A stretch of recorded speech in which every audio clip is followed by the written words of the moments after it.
Hey guys, and welcome back to episode 3 of our Empire Let's Play series. And when we last left off, we were just sending an army from Britain to to Norway to get rid of this rebel force. And if you just are looking around on YouTube and you saw my my series of Empire, well, welcome, and I hope that you enjoy the series, and I hope that you stick with me. If you want to see more, be sure to subscribe. There will be a link in the top left to subscribe, and then links to the next and previous videos in the top right. And yeah, so let's get back into this. So right now we have a little bit of money. We just settled some trade agreements, and this army is out of move points, therefore we need to end the turn. And yeah, so I've been doing well. It's been kind of an interesting week for me. Been doing a lot of schoolwork, as always. This is kind of what I do in my free time outside of sports and whatnot, so kind of a management of all, I guess. And, you know, so once again, if you're new to the channel, welcome. Please subscribe, like, and comment the video. And, yeah, just let's have some fun here in Empire Total War. And, Sweden, and, I don't want to take those odds. That's pretty funny. Okay. Denmark? What you doing, Denmark? What you know about Denmark? Portugal? And I will be getting back to the Sins of a Solar Empire Let's Play. I've just kind of been having a knack to play this game recently. So I've just been kind of pumping out a few hours into it and getting pumped for Rome 2. One of your sea trade routes is under attack from an enemy fleet. Without your intervention, they'll raid all shipping and take any goods and income for themselves. Oh no. But yeah, I'm getting so excited. Have you guys seen the trailers for it? It's amazing. Rome 2 Total War. Oh my god. I think I'm going to do a Rome Let's Play, kind of leading up to it, which I think will be actually a pretty cool use. Oh god. Okay. Okay, let's attack. This will be a cool battle. But yeah, I mean, Rome 2 Total War looks so epic. The graphics look amazing. Naval and land combat in one. That's going to be amazing. I am really excited to see this. Like I said, I'll probably do a Rome Total War Let's Play leading up to it as soon as we know a release date, so I can kind of plan it out. And, you know, if there's a mod for it or anything like that that you want me to play, let me know in the comments. Because I've played Rome, like the original, and it gets really hard once you get kind of farther into the game, because it creates like very difficult economic situations, and people are never happy, and I don't know. But I've never actually finished a campaign. Like, I've never become the Emperor, which is something I'd actually really like to try and do. So maybe that would be it, like Road to the Emperor Let's Play. That'd be kind of a cool name for it. Okay, so there's cannon. 3 regiments to advance there. 2 regiments in reserve. Actually, 1 regiment in reserve to stay with the cannon, and then we'll attack another regiment onto the advancing column. That perfect. Okay, so let's advance. Nope. And then go like that, just so it looks nice and pretty. Nice and purdy. I don't know, I'm always pretty nostalgic about that kind of stuff, is making the armies all in line and making them look good. So yeah, I mean, like, look how epic that looks. That looks pretty cool with the flags and stuff. And I don't play with the big overhead flags just because I like kind of the look of the natural. Okay, so we're actually going to set up like right here, simply because they're getting a little too close for comfort. And so we'll have these guys kind of run to sit up in their final position. I don't know, I've always liked the British and kind of the formality and the history of their armies. And it's all just kind of nostalgia for me. You know, nothing. Okay, so this is actually kind of getting a little nerve-wracking because they have a lot of troops. Oh. Time it. Run. We take any... Oh, we lost 3 guys. Just could they not wait? That's like one kind of thing that kind of bothers me about the A's. Like, their guys are running in front of the cannons. Oh no, we're gonna fire anyways, right into the back of their freaking heads. Like, that's total logic. See, like right there, we lost 2 guys there and 1 guy there from our own cannon. But you know, oh well. Okay, let's adjust this. This battle is going to be a lot more interesting because it's going to be about quality of troop for me, because I'm using line infantry rather than traditional infantry, like a lot of militia and stuff like that. So I'm trying to cover up the holes in my line right now and adjust as needed. Oh my goodness. I'm actually going to move these guys over to this flank just because of how much force they have over there. It's pretty extreme. You guys are going to deal with that. We're going to deal with that. I mean, Jesus, that has a lot of freaking infantry. Are they just going to charge in right now? Do they have ring bayonets? No. So yeah, we're definitely going to win the melee just because of our ring bayonet, actually. That will actually make us basically dominate the melee. Also, because we're using line infantry, which have a much higher melee skill than these guys, than militia. Okay, all defensive, good. The defensive mode is nice because it makes it so they don't chase the enemy, which is actually a huge issue, because if you're not paying attention, all of a sudden your entire line could just start chasing them down and we'll end up with a hole in the cavalry will charge through. It's a good strategy if you know how to work it. Having them go after them because, yeah, it's fairly obvious why. Okay, let's get them set up. I don't want them flanking into my cannon or anything like that. The reason why I'm spreading them out a bit thinner is to get more guns on the front line, because right now without fire by rank, we only the first line of infantry will fire. But like occasionally the second line will get a shot off, but that's just because the guy in front of the man died. And so that's the main reason to spread them out like that, is because you're going to get maximum firepower from your line. And so the issue with it is that like the time it takes to maneuver is going to result in you not being able to fire around, and so you'll lose some infantry there. But, like, see right here, this is a really bad situation because we're firing 2 on 1. Yeah, this is...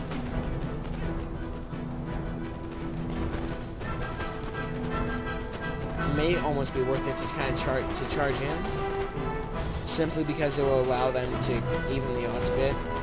But okay, they're broken, so we can actually now shift this line to support. They're broken as well, and so we can actually shift this line also like that, and begin to create a more dominant position over this.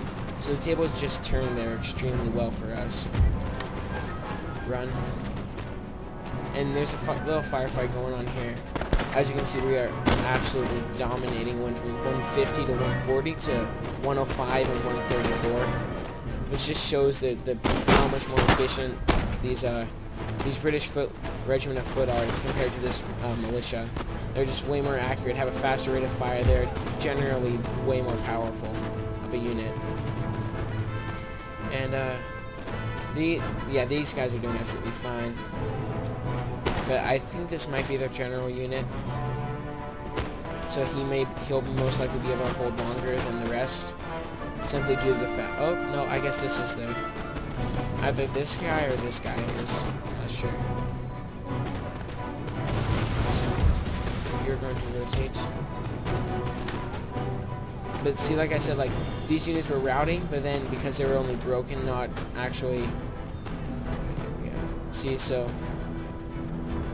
This commander's becoming desperate and he's starting to charge infantry in, just because he doesn't have the numbers to sustain a long-range battle. So it'll be kind of interesting to see what happens. So as you can see, the combat's very close like this, and the key to winning a lot of these battles is just sheer firepower.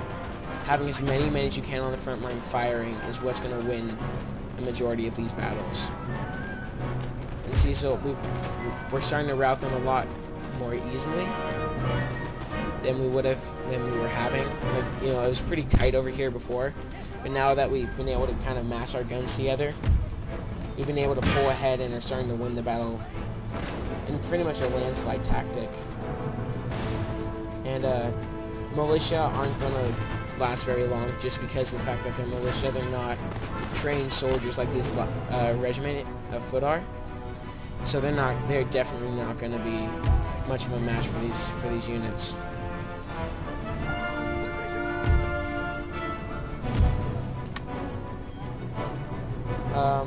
So yeah, the battle's pretty much winding up now. It was a pretty easy victory for us. I just don't want them to, so stop that. Okay, perfect. Oh, sorry about that. Yeah. So like I said, it's mass firepower is going to be the name of the game here.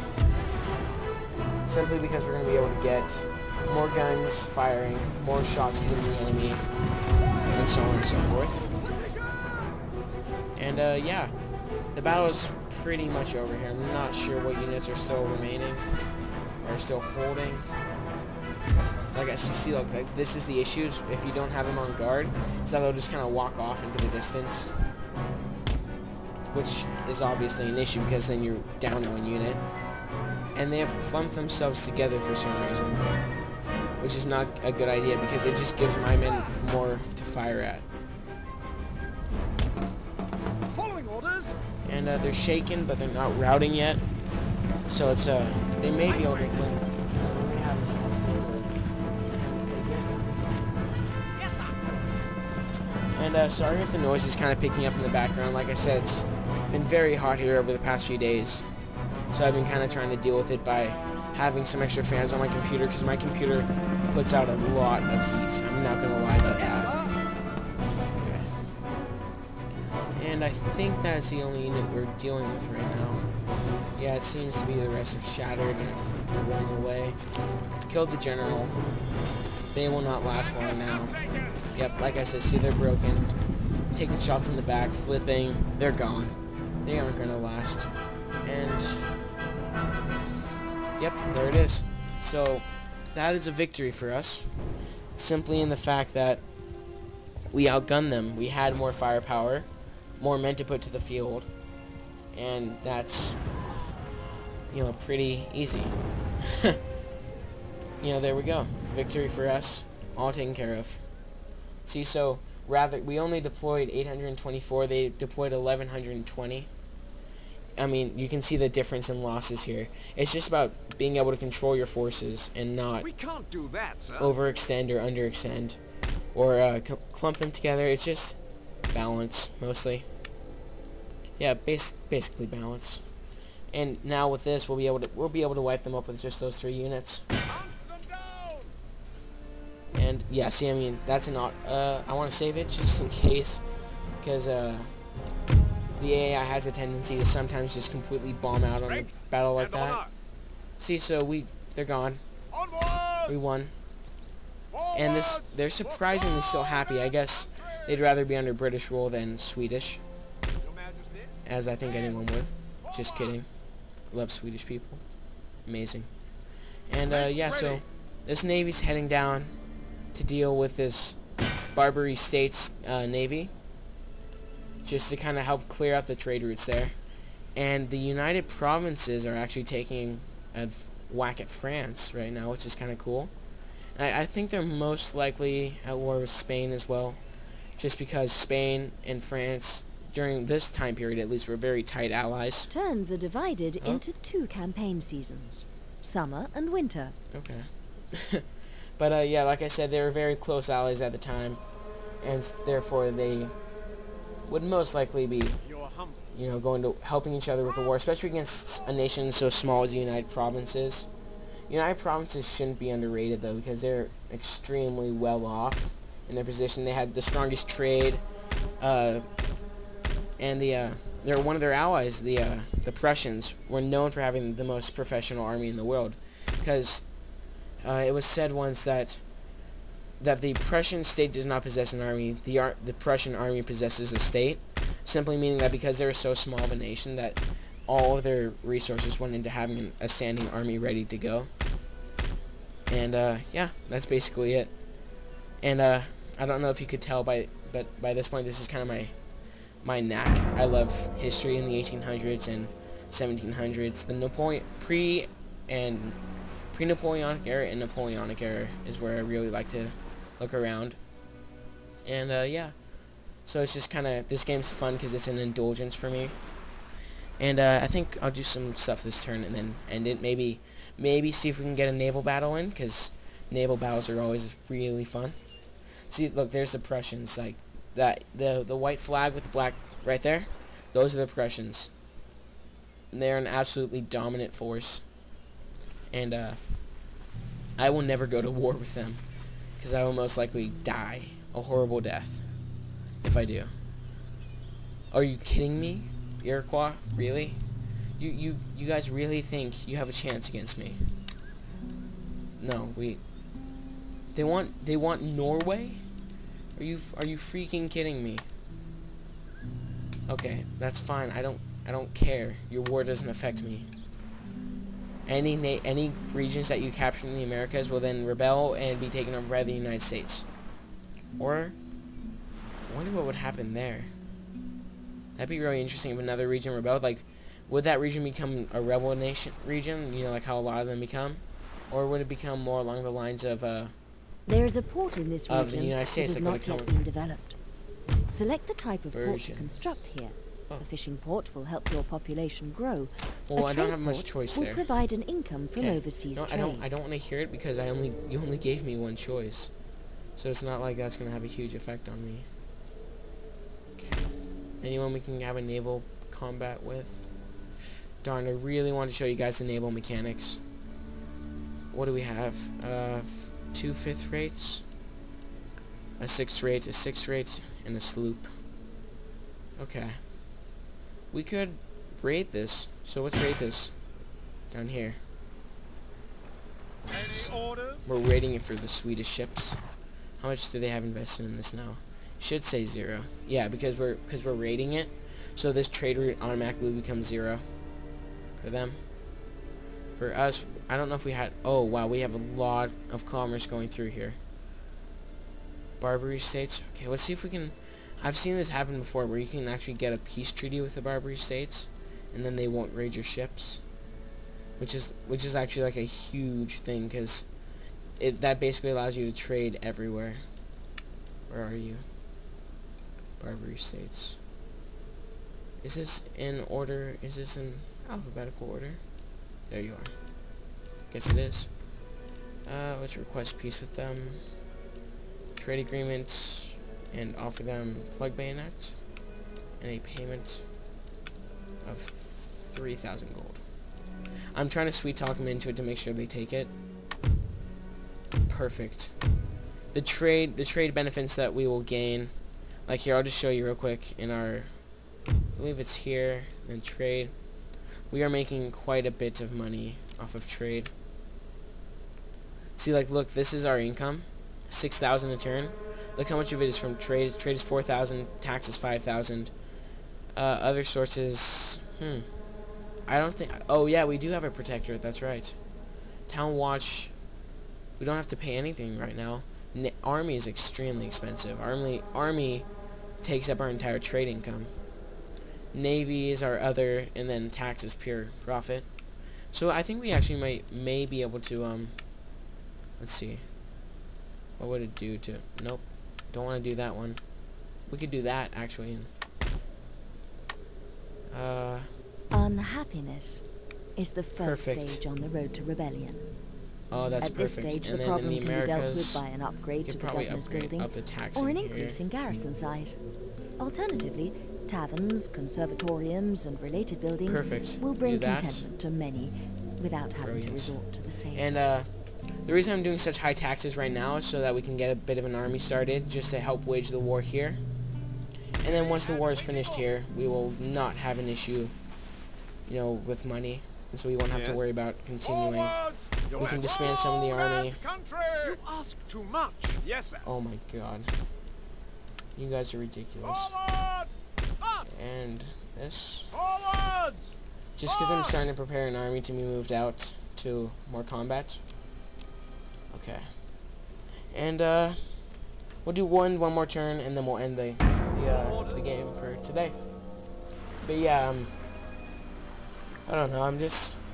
Schoolwork's been difficult, and you know, I'm taking honors physics, and that's an extremely hard course. It's very rigorous. A lot of formulas to memorize, so on and so forth.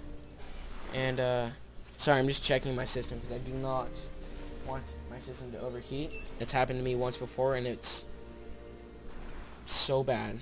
So yeah, I'm gonna end it after this, just for the sake of my system, and because I think we're at about 15 minutes here. Okay, so 13 colonies. Savoy. Denmark. Hello, Denmark. My allies. Portugal has a very large navy, which is cool. I like the Portuguese. United States. What you guys?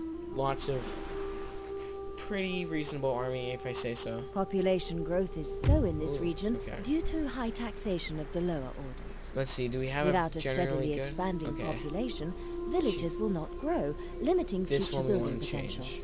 Okay. Temporarily decreasing I'm going to show you guys this. This is a pretty neat little trick. So, in here we have, you generally want at least 4 stars in a minister. You know, Monarch's a bit different because you can't really kick him out of power. And so we want at least 4 stars, and because these are both 3, we do not want them, but we definitely do not want him. So there's always kind of a risk here, but let's see. We want the treasurer to be better, so if we kick him, oh, we got the same, so you know, that happens sometimes, but the rest of it is really good. The head is good, army is good, because see, these all give us benefits, so like -2% to recruitment cost of all land units. Doesn't seem like much, but if you're recruiting an army, and this is across all theaters, it's a really good deal. Okay, so let's move this army in. Yes, sir. Move them here. Oh, that's right, we were going to move this whole group here. Immediately. Okay. Orders. Alright, you guys, that is going to do it for me. Be sure to like, comment, and subscribe. Please do subscribe if you enjoy the series, because I will be posting more, and I'll be posting other videos as well. And that's it. I hope you guys enjoyed. This has been Full Slam 45 HD. I will see you guys tomorrow.